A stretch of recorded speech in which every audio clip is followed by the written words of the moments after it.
C'est pareil pour Paris. Paris, si vous voulez faire, c'est comme d'autres. Moi, j'aime beaucoup Paris.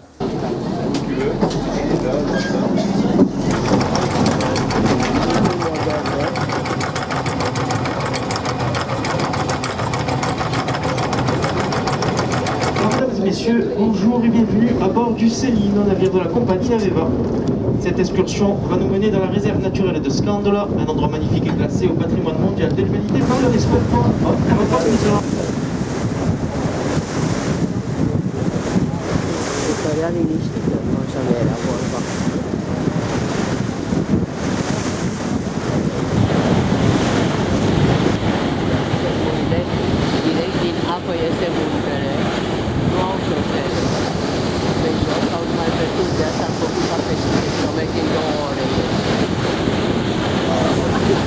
Toți fericiți că au prins loc în față, afară. Ia uite cum sunt puși complet. Sunt valuri și sunt mămașuri. Dar ce-au așteptat până acum?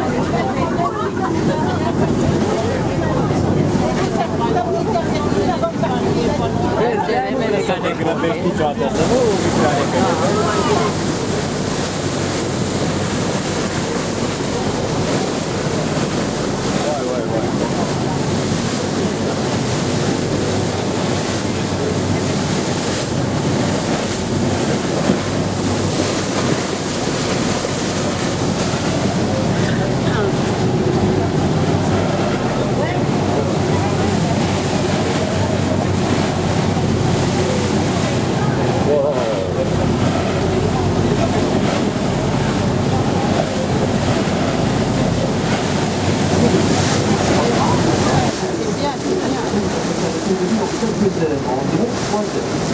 Les plus anciennes que toutes dans le secteur. Alors ces tours étaient constitués de faisant compris dans des textes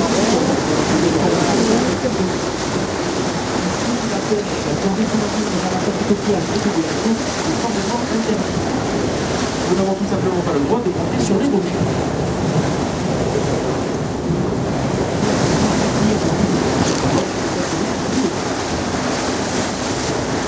Alors je vous invite à bien regarder de partout, de bien ouvrir les yeux. C'est pas grave, on fait souvent c'est aux chèvres sauvages. Les chèvres qui ont été abandonnées quand il y a eu tout un système mondial. Ils ont reproduit de génération.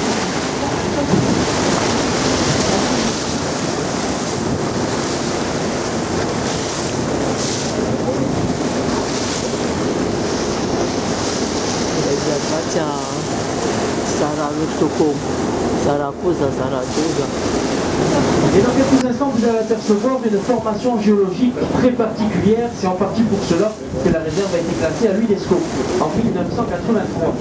Vous allez découvrir ce qu'on appelle des orgues volcaniques. Vous allez voir que la falaise se déplie en précis. Ce cas de l'optimisme n'est pas pour rien, c'est pour éviter que les bateaux ne tapent sur le trottoir d'algues calcaires qui se situe au niveau de l'eau, dans ce talus verdâtre. Trottoir d'algues calcaires très important. Il faut savoir qu'il ne pousse que d'1 centimètre tous les 100 ans. Et donc...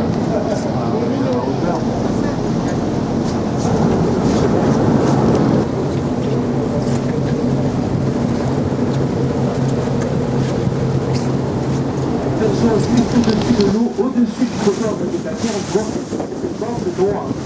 Alors ça pourrait nous faire penser à de la pollution. Alors ce n'est pas du tout le cas, c'est pas le contraire, c'est le signe d'une bonne qualité de l'eau. Et ces taches noires, c'est une symbiose entre une algue et un champignon qui est appelé des Rutariens. Alors regardez aussi la couleur de l'eau, c'est quand même magnifique. Sous nos pieds, il y a entre 40 et 50 mètres de fond.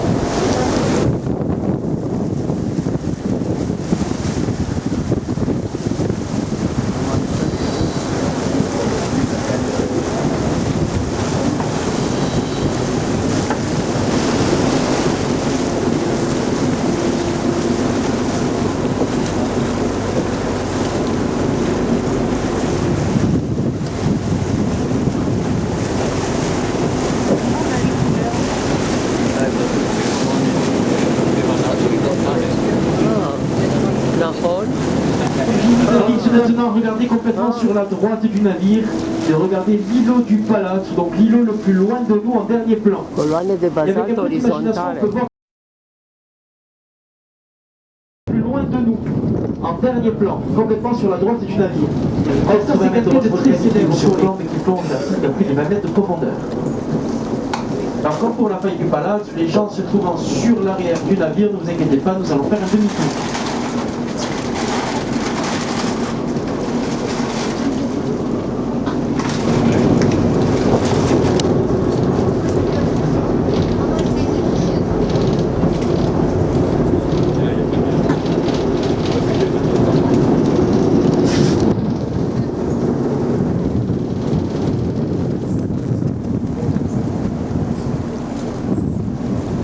Alors ça c'est un nid d'aigle pêcheur, le balbuzard, au Corse on l'appelle l'alphane.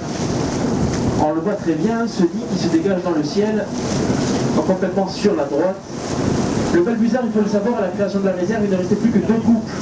Aujourd'hui, grâce à l'action du parc naturel de la Corse, il y en a plus d'une quarantaine, entre le Cap Corse et Propriane, ce qui fait de la Corse l'endroit en Europe où on en recense le plus.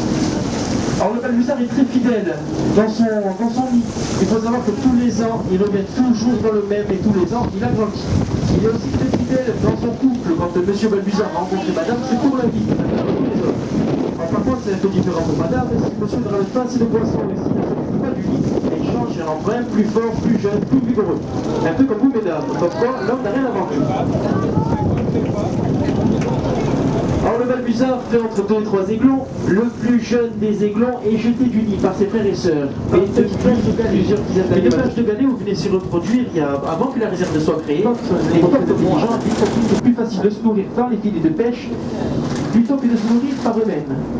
Alors les pêcheurs n'étaient pas très contents, les affaires maritimes de l'époque avaient mis en place une prime à l'abattage. Et les pêcheurs s'en transforment.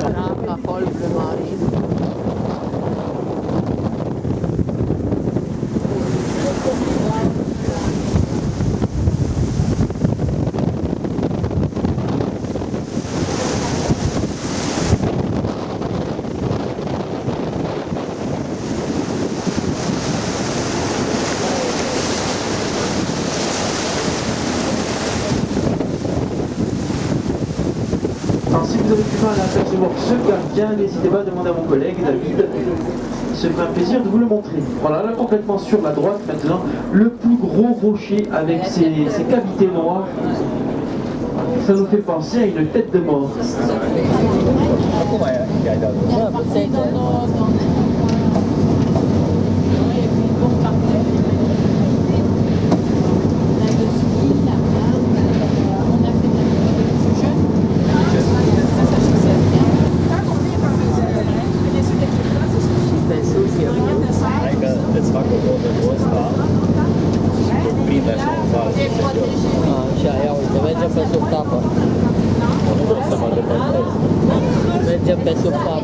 Wow. Wow.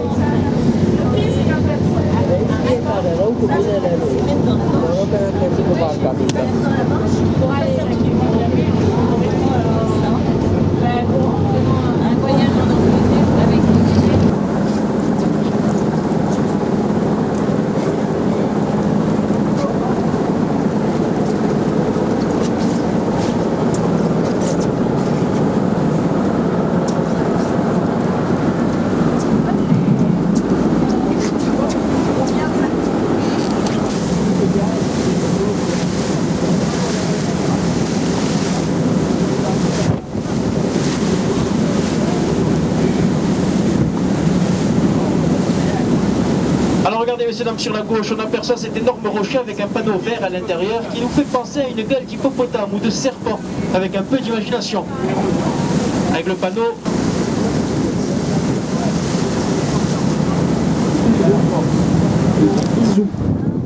Alors il y a une belle légende à cet endroit qui dit que si vous embrassez l'être aimé à ce moment précis, vous connaîtrez l'amour éternel. Alors messieurs dames, n'ayez pas peur, embrassez-vous, sortez les langues de ce dépassage. Profitez-en. On va avancer un peu.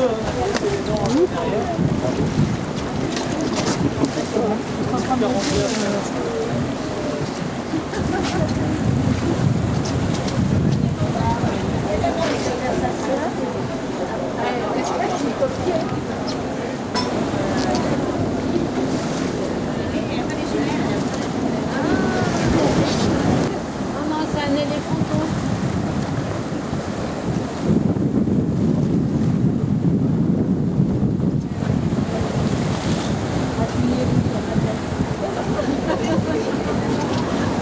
Et sur la droite, on aperçoit une petite plage, une plage de galets. La girolata. Il y a un peu plus de monde, ça monte à une soixantaine de personnes. On aperçoit le fortin construit après 1540, car avant ça, tu vois là, c'est un repère de pirates, et principalement les pirates de Barbarès, du Maghreb et de l'Empire ottoman. David fut enfermé à Gênes, il resta quelques années, puis fut libéré grâce à une très forte rançon. Une fois libéré, il revenait en Corse pour se venger, il participa au siège de Bonifacio et de Calvi avec la flotte française de François Ier, et il mourut quelques années plus tard au siège de Malte. Alors monsieur, nous allons nous mettre à pied d'ici quelques instants. À partir de maintenant, les toilettes sont formellement interdites. Donc je répète, les toilettes sont formellement interdites. Donc toute personne aux toilettes. Et pendant le débarquement, faites attention, il y aura une petite marche. N'hésitez pas à donner la main aux marins.